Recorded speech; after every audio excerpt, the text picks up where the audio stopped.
Hey, what's going on YouTube, and welcome back to another video. Now today we're going to be working on my 1997 Honda Civic hatchback. And if you guys haven't seen the previous video on this car, I'd really recommend checking it out, and I'll make sure to leave a link above. Now what I wanted to use today for is to talk about my top 5 things that I would be looking for if you're going to be doing an engine swap. And in this case, particularly, it's going to be doing a K-Series engine in this 97 Civic. And for me, it made it interesting enough for me to bite the bullet and invest all this time, fast forward all these months later, and I'm still working on this car, but it's stuff that I really do enjoy. But there's a lot of things that I've learned through this journey of doing all the K-Series stuff, as this is my first time doing an engine swap on an old Civic, but definitely not my first time doing any sort of engine swap in general. I started out this channel mostly doing Subarus, but in those cases, usually it was just around engine replacement, and that's just kind of the reality of owning an old Subaru. There's some stuff that I wanted to share with you guys that I think is really important if you want to tackle this on in terms of doing your own build, and hopefully you can not make the same mistakes that I have so far. And I mean, I'm not even done.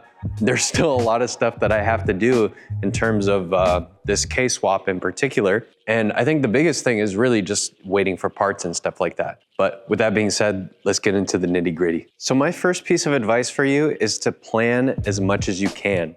You really want to be as thorough as possible when it comes to anticipating delays, things getting set back, and what feels really realistic for you when it comes to doing an engine swap. And you have to really be ready for either having this in the garage for a while, having it in a safe place.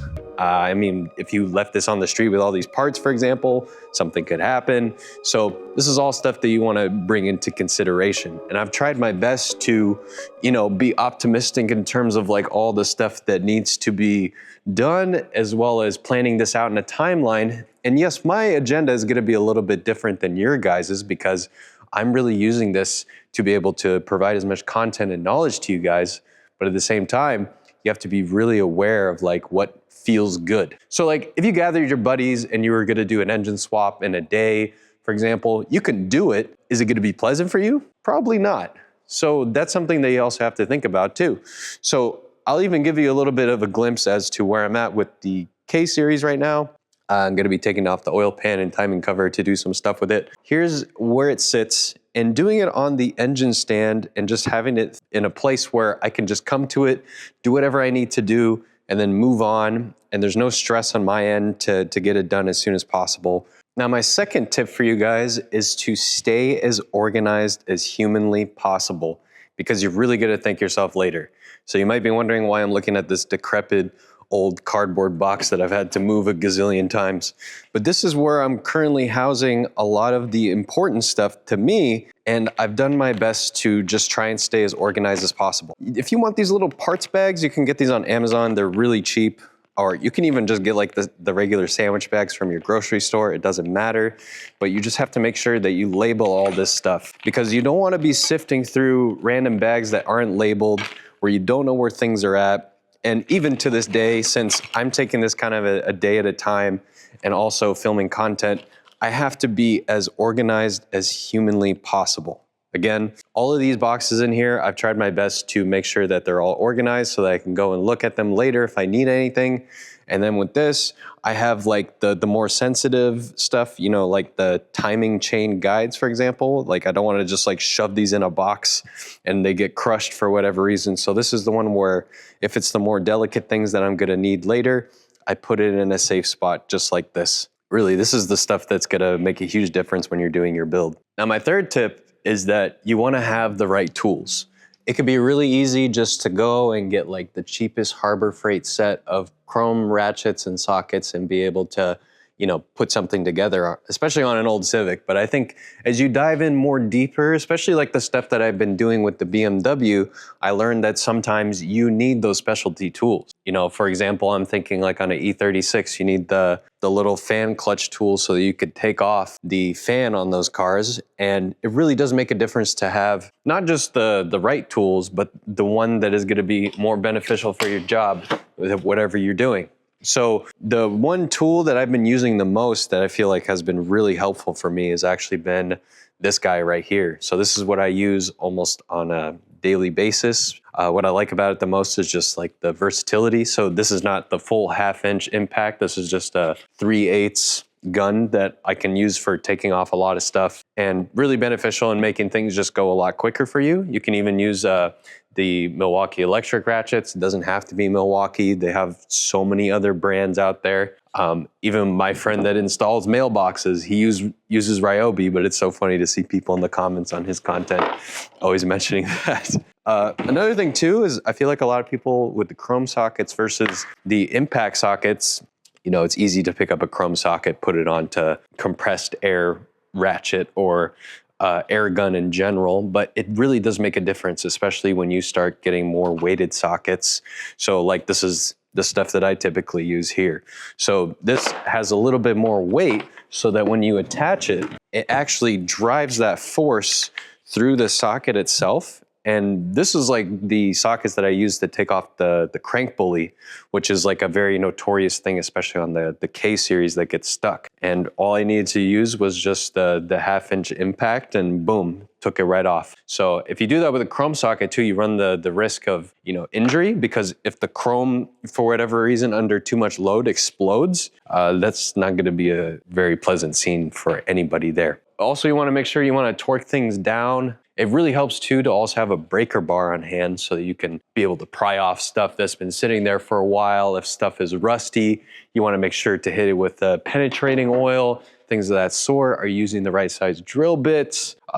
Cleaning stuff off. You guys see me probably a lot in the short form videos. Half the time I'm just cleaning stuff off. But if you're gonna go through all this trouble, you might as well while you're there.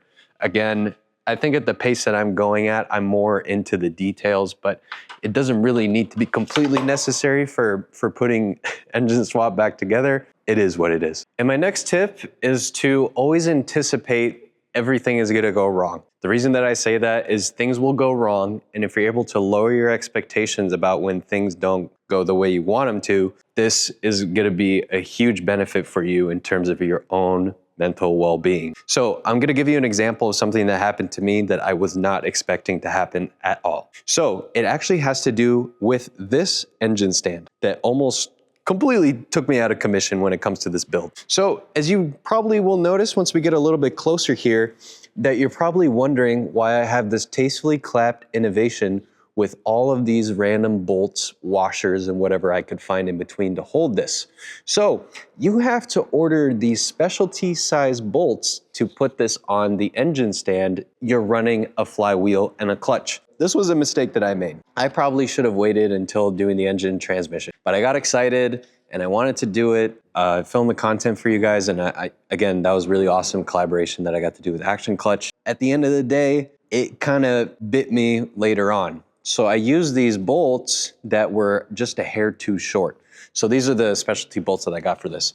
And what happened is I turned around and I noticed that one of them was starting to back off, because what I was trying to do is I was trying to loosen one of these, and for whatever reason, the whole engine started tipping. So luckily, I think it was Josh or Austin, were over in the shop, and they came over and helped me out. And I was just shaking because I almost dropped the engine and it was completely exposed and the oil pan was off, and I was like, oh my God, this is the end of the world. So it pulled maybe just like one thread out here on this side. So I may need to retap this when we start to mate the engine and transmission together. And I'm actually gonna be using an engine cart instead of an engine stand once I get to the stage where, you know, we're kind of getting into the final touches. And this will be super helpful too, because on the old EKs, what you can do is you can roll this underneath. So I think we'll raise it up on the lift, roll the engine underneath, and then go from there.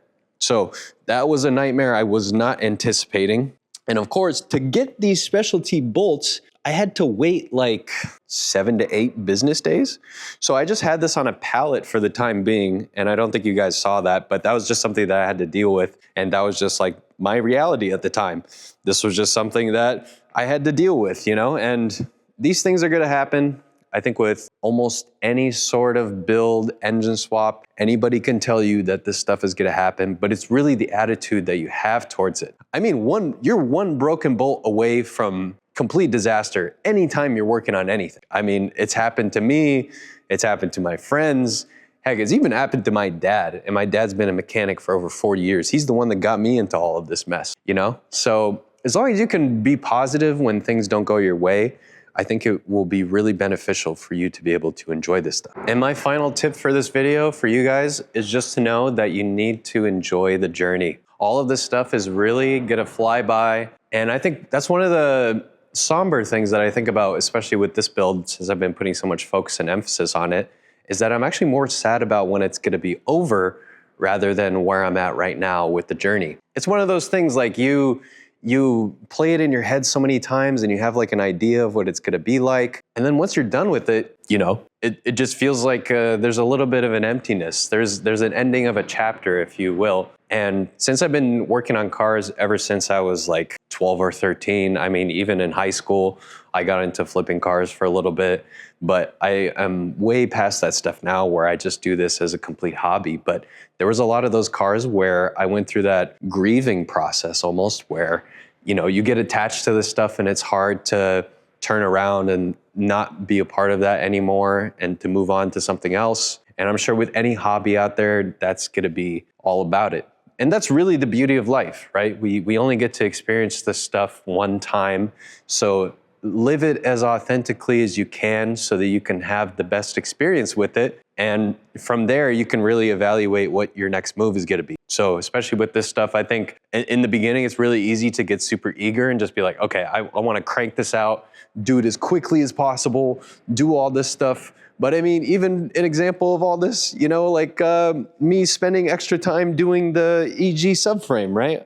This was a junkyard biohazard, pretty much on brand with all the other stuff that I do. And, you know, I spent all this time like making it look nice. I know I didn't need to do that, but really I was just there and I was enjoying it. And it's like the same thing over here with the transmission.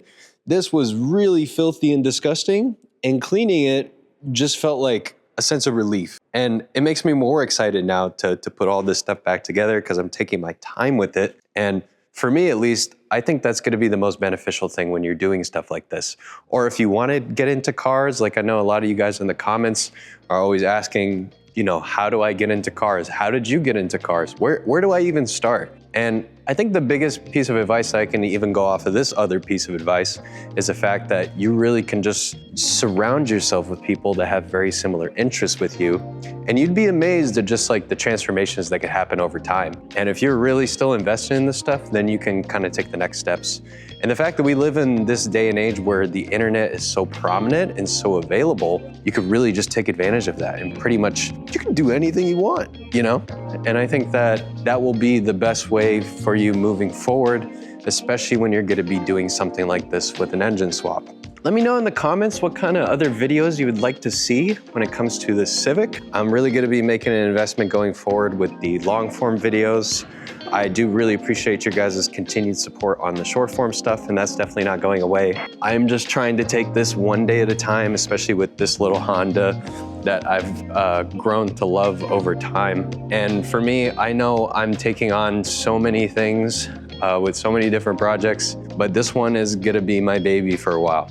This is the one that I really wanna put my time and effort into because I just really enjoy it. And I just feel like it's came so far. I mean, you guys saw there was stuff like growing on the inside of it, and it's pretty crazy to see it even now with the stock D series in it. And you know, I was thinking about even doing a turbo on this one, but I think I'll save that for another video, telling you guys why I decided not to boost this car. Let me know. I do really appreciate you guys. I hope you have a great rest of your day, and yeah, stay tuned.